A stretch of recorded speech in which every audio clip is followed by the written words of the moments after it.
How are you doing? I hope you are doing very fine. Welcome to this live video. My name is Bosunam Yuri, and I am so excited to be here. I am so excited to talk to you today about what you need to do and what you need to understand. Okay. Um, so, welcome to the Muna Pagir TV. Welcome to the Muna Pagir TV, where we focus on anything family, anything family, because we are aware that many people are going through a lot of struggles. Many people are going through a lot of obstacles in marriage, and no matter what they do, they keep on struggling.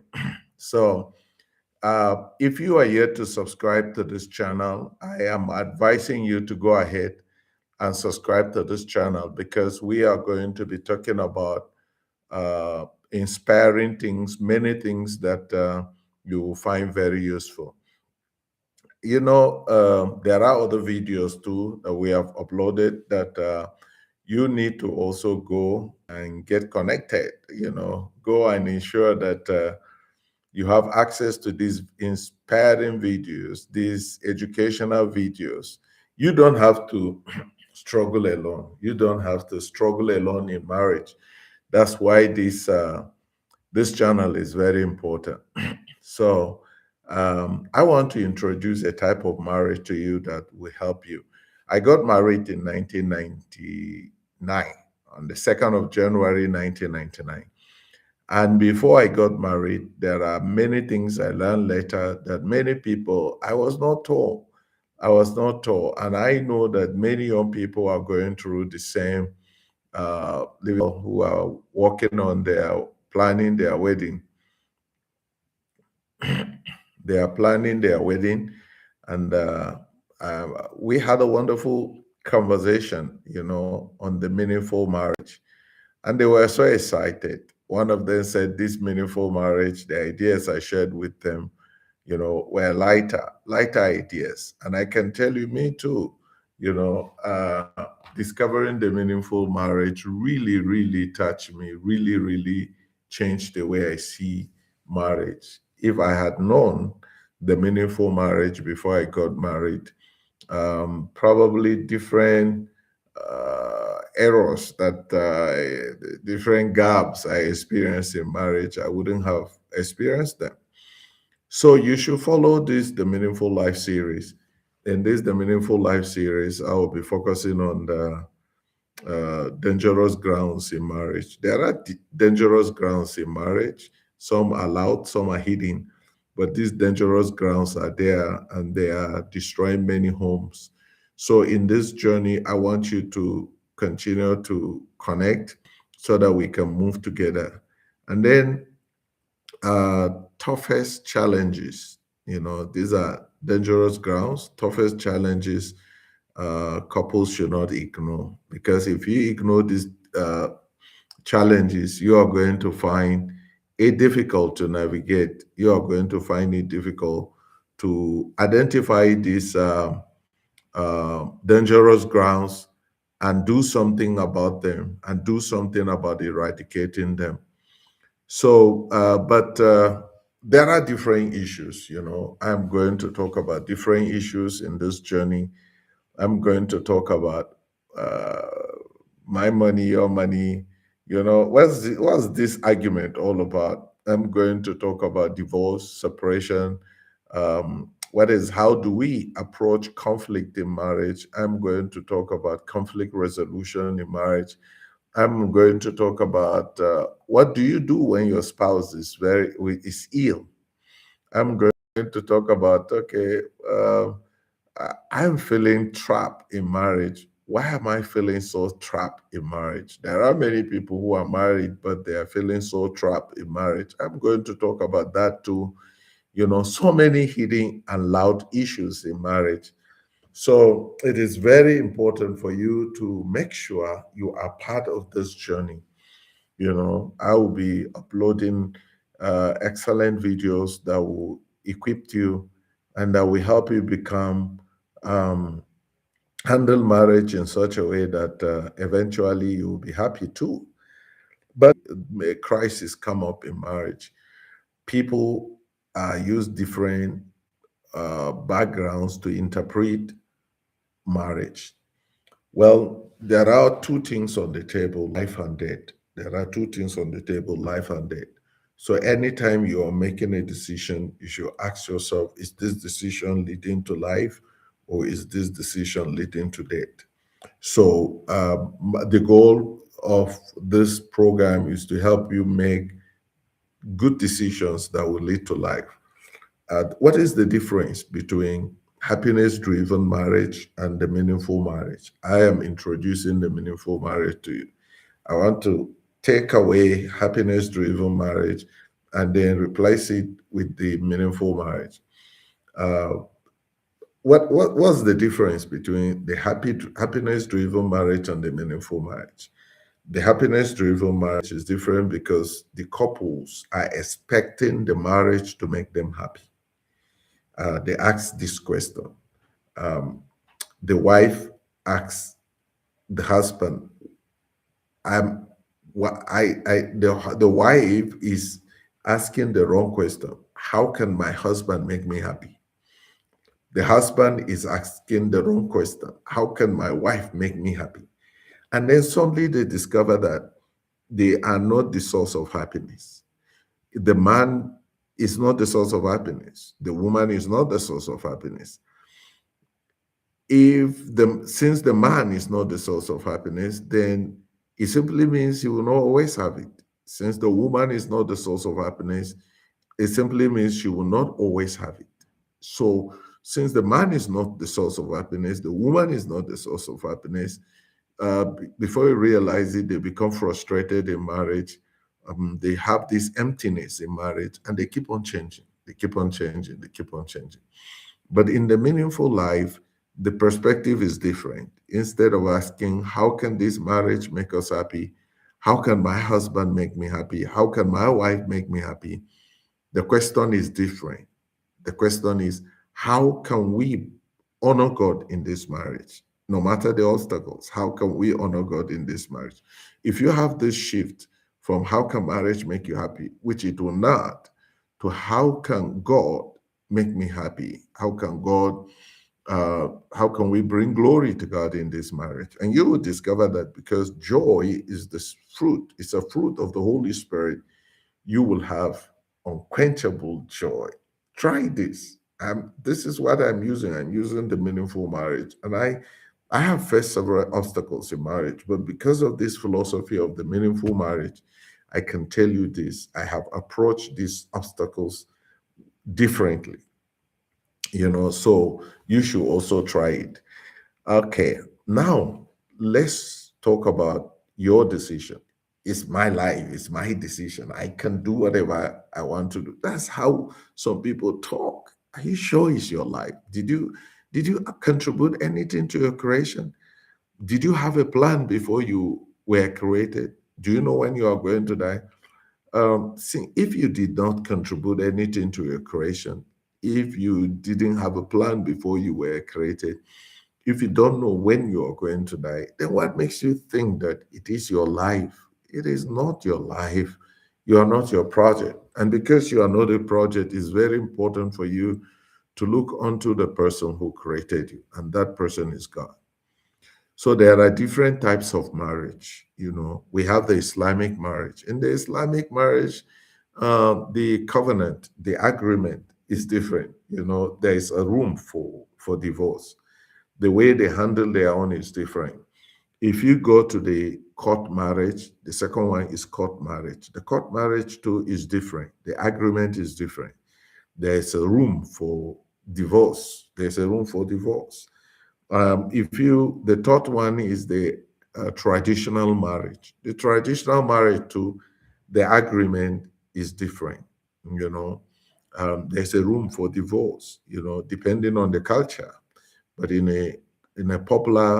a common traditional marriage, there's a room for divorce.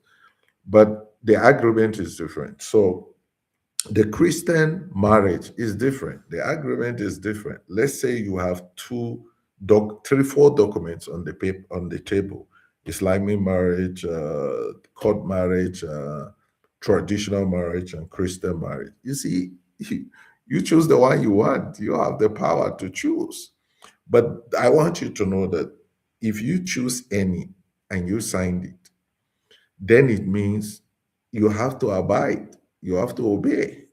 But before signing it, before choosing, you remember you have the choice. You have the choice. You are the one to choose. But remember, every choice comes with its consequences, you know. But if you choose the Christian marriage, then we should talk about the Christian marriage, okay? If your choice is the Christian marriage, let's talk about the Christian marriage. Let's talk about what the Christian marriage says.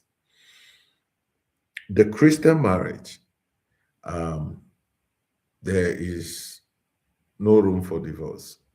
I will explain that. There is no room for divorce, but you can choose to do what you want to do. But the standard is this. Uh, some people will say, okay, well, what about on the ground of cheating? Well, that's an offense. It's a big offense. It can lead to anything. But remember, in the Christian marriage, the standard is there, but you can choose to do what you want to do. All right, you can choose to do what you want to do. Whatever offense in a Christian marriage you bring in and put on the table, then there's another part. You know, the Bible interprets the Bible. There's another part that if you bring it on the table again, it would give you a big picture. If my wife offend me and I want to send her away, but when I bring the subject of forgiveness and I put it on the table, I will now see that even though I can do what I want to do, even though I can send her away if I want to, but the subject of forgiveness changes the whole conversation. Okay, how should I approach this offense with forgiveness on the table? These are things, they are not easy decisions to make, but these are things we are going to look at as we move on in this journey. So, which marriage have you chosen for yourself? But for me, I have chosen the Christian marriage, and I am going to talk about the Christian marriage in this journey. Let me conclude in this way. Many people do not understand why marriage exists. I want to say this, that the goal of marriage can never be understood until you understand the big picture of life. You know, why did God create us? Until if you don't understand that, then you cannot understand why marriage exists. So, why did God create us? Uh, the goal, the purpose for life is to glorify God. Jesus says, I have brought you glory on earth by finishing the work you gave me to do. Apostle Paul says, in everything, in whatever you do, whether you eat, whether you drink, or whatever you do, which means including marriage, in whatever you do it for the glory of God. You see, that is what the meaningful marriage is saying. Do it for the glory of God. Whatever the offense, handle it for the glory of God. So, whichever way you handle an offense, make sure it is for the glory of God.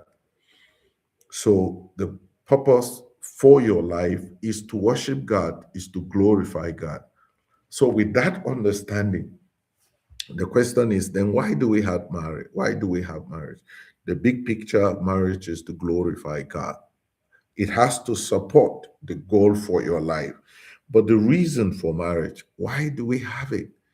What's so special about marriage as a tool through which we can give God the glory? Well, the goal for marriage must be something that can only be found in marriage. Okay, let's look at it. Sex. You don't need marriage to have sex, even though having sex outside marriage is a sinful activity. But the singles too can have the ability to access it. What about happiness? Must you be married before you are happy? In fact, I was teaching somewhere, somebody said the singles are even happier. So you don't need marriage to be happy. Even the unmarried are happy, they can access it. What about children? Must you be married before you can have children? No, even the singles, the unmarried can have access to sex. So it means they can have access to pregnancy, and it means they can have access to childbearing. What about companionship? Must you have marriage before you can access companionship? Well, no. So what is it that is so special about marriage that only in it you can find that thing? Well, in my research in Ephesians chapter 5, Paul says marriage is an illustration of the relationship between Christ and the church. So, what does that mean? Um, as the church submits to Christ, so a wife is supposed to submit to her husband.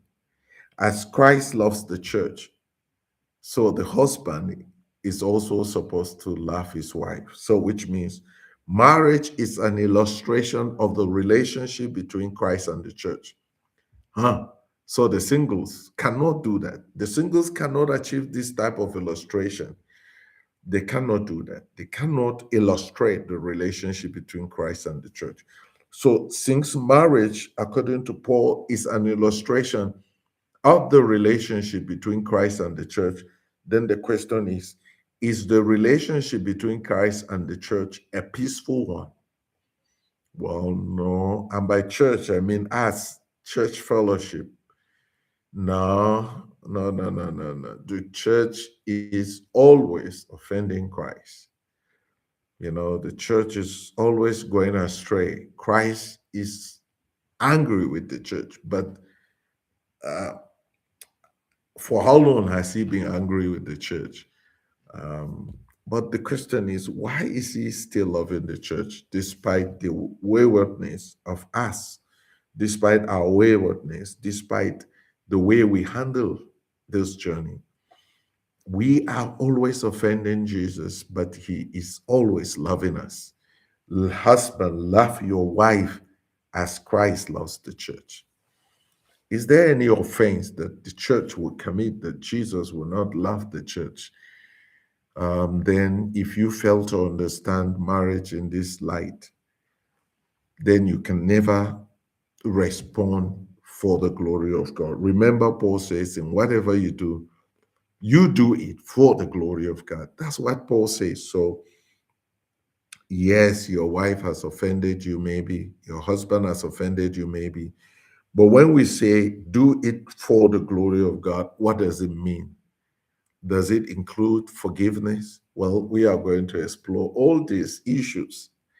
That's why you have to keep on following. You have to keep on liking this video. Keep on sharing it. Please, if you are yet to subscribe, subscribe so that anytime we upload a new video, you will be one of the first to receive a notification. So, marriage is an illustration of the relationship between Christ and the church. And Paul says, in whatever you do it all for the glory of God. And Jesus says, I have brought you glory on earth by finishing the work you gave me to do. So, as I conclude this live video introducing what we're about to go in, how do you respond to an offense in marriage? How do you respond to your bitterness in marriage? How do you respond to your frustration in marriage? Um, After maybe you are divorced, but the question is after the divorce, if you are to be honest,